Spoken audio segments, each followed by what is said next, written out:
இந்த சம்மரில் நம்ம தண்ணி குடித்து வயிறெல்லாம் ஃபுல்லாக இருக்குங்க. எதுவுமே சாப்பிட்ணும் போல் தோணாது. ஏதாவது புதுசாக செஞ்சால் நமக்கு டெம்ப்ட் ஆகி நம்ம சாப்பிடுவோம். ஸோ அதுக்காகவே நான் இந்த ரெசிப்பியை நான் செய்கிறேங்க இன்றைக்கி.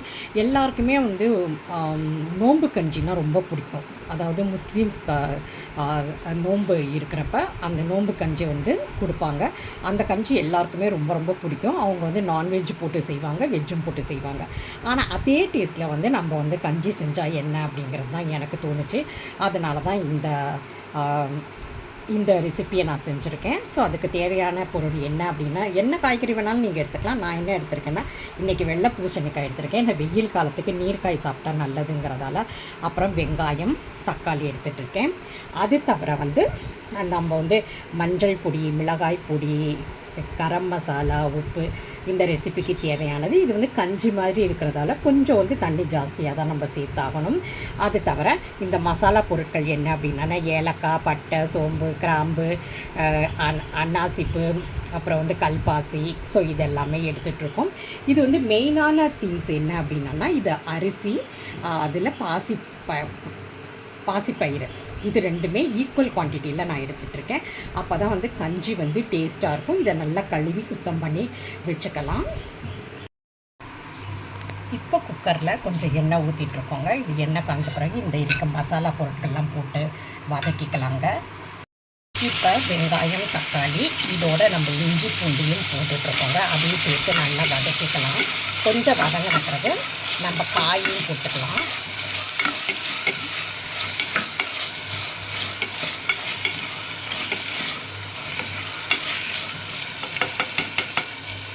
ஏன்னா இது குக்கரில் தான் நம்ம செய்ய போகிறோம். அதனால் கொஞ்சமாக வதங்கினா கூட போதும். எல்லா காயும் போட்டுக்கலாம். அதையும் சேர்த்து வதக்கிக்கலாம். இஞ்சி பூண்டு வாசனை நல்லா வருது, சூப்பராக வருது. இது கொஞ்சம் வதங்கட்டும். இப்போ கழுவி வச்சுருக்க அரிசி, பருப்பையும் போட்டுக்கலாம்.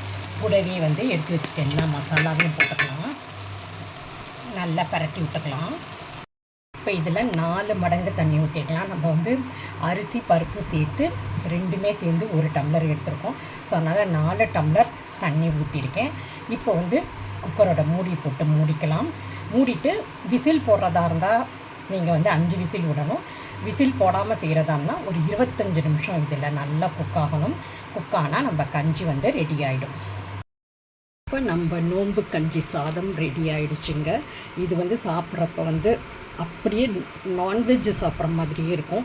என்ன மாதிரி வெஜிடேரியன்ஸுக்கெல்லாமே இது ஒரு நல்ல டேஸ்ட்டு இம்பார்ட் பண்ணி கொடுக்கும். நான்வெஜ்ஜு சாப்பிட்றாட்டி கூட, ஈவன் நான்வெஜ்ஜு சாப்பிட்றவங்களுக்கு கூட இது ஒரு சாட்டிஸ்ஃபைடான ஒரு டிஷ்ஷாக இருக்கும். இது ஒரு 1 பார்ட் ரெசிபி.